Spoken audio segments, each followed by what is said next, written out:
students, today's topic is law of diminishing marginal utility. This law was propounded by Gaussen in 1854. So Jevons called it the Gaussen's first law. ये जो law of diminishing marginal utility है इसके बारे में थोड़ा सा हमने previous lecture में पढ़ लिया था. ये लॉ जो है ये किसने प्रोपाउंड किया था? गॉसन ने किया था. कौन से ईयर में? 1854. इसलिए जेवंस ने इसको क्या कहा था? गॉसन्स फर्स्ट लॉ कहा था. इट मीन्स कि DMU जो है या डिमिनिशिंग मार्जिनल यूटिलिटी जो है वो उसे हम उसका अनदर नेम क्या कह सकते हैं? गॉसन्स फर्स्ट लॉ कह सकते हैं. और इस लॉ के अंदर क्या था? This law is based on the behaviour of a consumer where the MU of variable commodity decreases as he increase the consumption of any one commodity keeping constant the consumption of all other commodity. ये जो law है ये consumer के कौन से behaviour पर depend करता है? ये पूरी तरह से कंज्यूमर के उस बिहेवियर पर डिपेंड करता है जिसमें क्या होता है कि हम किसी एक वेरिएबल गुड की या किसी एक जो हमारे पास कमोडिटी है उसको वेरिएबल मानते हैं और अदर कमोडिटी को हम क्या मानेंगे या अदर थिंग को क्या मानेंगे? रिमेन कांस्टेंट मानेंगे. और उसमें कंटिन्यूअस इंक्रीज करने से क्या होगा? हमारी MU जो होगी मार्जिनल यूटिलिटी वो धीरे धीरे डिक्रीज होती जाएगी. ये हमारा गॉसन का लॉ है और इसका जो डिटेल्ड एनालिसिस था वो मार्शल ने किया था. गॉसन ने इस लॉ को बनाया था और डिटेल्ड एनालिसिस जो थी वो प्रोफेसर मार्शल ने दी थी. अब आपको मैंने पहले भी बताया था कि इकोनॉमिक्स के जितने भी लॉज हैं वो सारे अजम्पशन बेस्ड होते हैं. आपकी बुक में पेज नंबर 12 पे इस लॉ की DMU की अजम्पशंस दी हुई है. 6 अजम्पशंस दी हुई है. ये आपको एज इट इज लर्न करनी है. मैं आपको एक्सप्लेन कर देती हूँ. The behavior of consumer is rational. He is an economic man.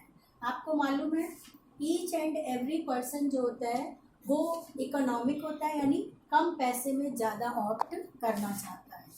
दूसरा रैशनल होता है, वो चीज़ों को कंपेयर करता है, चीज़ों को देखता है, मार्केट की नॉलेज लेता है, उसके बाद ही वो किसी चीज़ को बाय करता है. फिर है यूटिलिटी जो होती है वो मेजर की जा सकती है. हमने पहले भी पढ़ा था. कार्डिनल अप्रोच पढ़ रहे हैं हम. ये कार्डिनल अप्रोच में ये माना गया है कि यूटिलिटी को हम मेजर कर सकते हैं. और किस फॉर्म में मेजर करते हैं? In terms of money. फिर थर्ड आपके दे रखी है कि मनी की जो मार्जिनल यूटिलिटी होती है वो कैसी होती है? कांस्टेंट होती है, मतलब वो स्थिर मानी गई है. तो इससे क्या होगा हमारा कि उसकी वैल्यू हमेशा, मैंने आपको पहले जो लेक्चर का वीडियो भेजा था उसमें बताया भी था कि MU इक्वल्स टू 1 यानी कांस्टेंट है. फिर है जितनी भी कमोडिटी हम कंज्यूम कर रहे हैं उनकी सूटेबल साइज होती है और उस साइज में कोई भी फर्क नहीं होगा और वो गुड कैसी होंगी? होमोजीनियस मानी जाएगी यानी एक जैसी गुड का ही हम यूज कर रहे हैं. अभी हमने ये पढ़ा था कि वन कमोडिटी जो है वो वेरिएबल मानी जाएगी और अनदर कमोडिटी का कंजम्पशन जो है वो कैसा माना जाएगा? कांस्टेंट माना जाएगा. फिर है इसमें कोई टाइम इंटरवल नहीं होगा. फिफ्थ पॉइंट आपके दे रखा है the process of consumption is continuous without any time interval. ये नहीं कि एक सैंडविच आपने सुबह खाई और एक शाम को खाएंगे और फिर उनकी मार्जिनल यूटिलिटी को आप कैलकुलेट करेंगे तो दोनों की अलग अलग आएगी. एक पर्टिकुलर टाइम के अंदर ही हमें चीज़ों का कंटिन्यूस यूज करते हुए MU को और TU को कैलकुलेट करते हैं.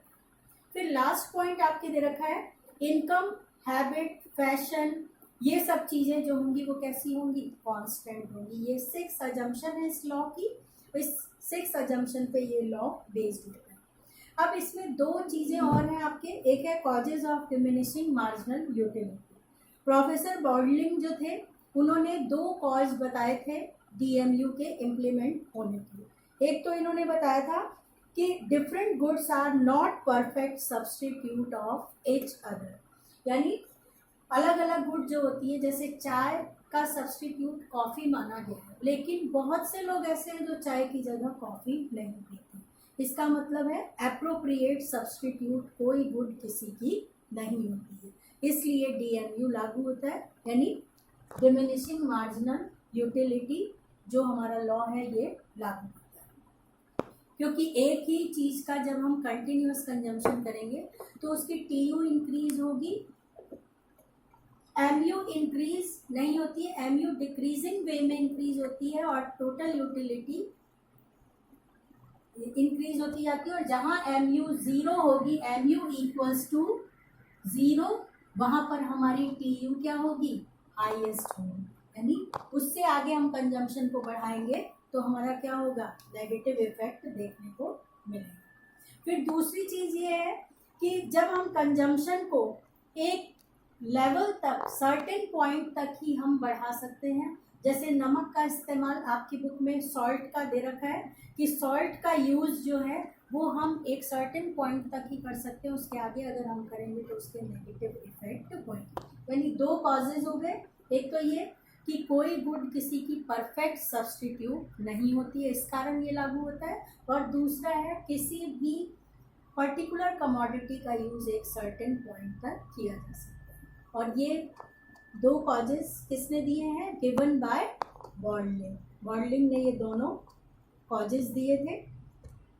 फिर इम्पोर्टेंस ऑफ द लॉ दी हुई है, ये लॉ जो है ये इक्वी मार्जिनल यूटिलिटी पर बेस्ड होती है।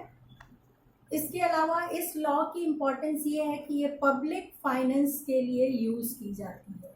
जैसे आपको मालूम है रिच पीपल के लिए मनी की मार्जिनल यूटिलिटी कम होती है और पुअर पीपल के लिए मनी की मार्जिनल यूटिलिटी ज़्यादा होती है।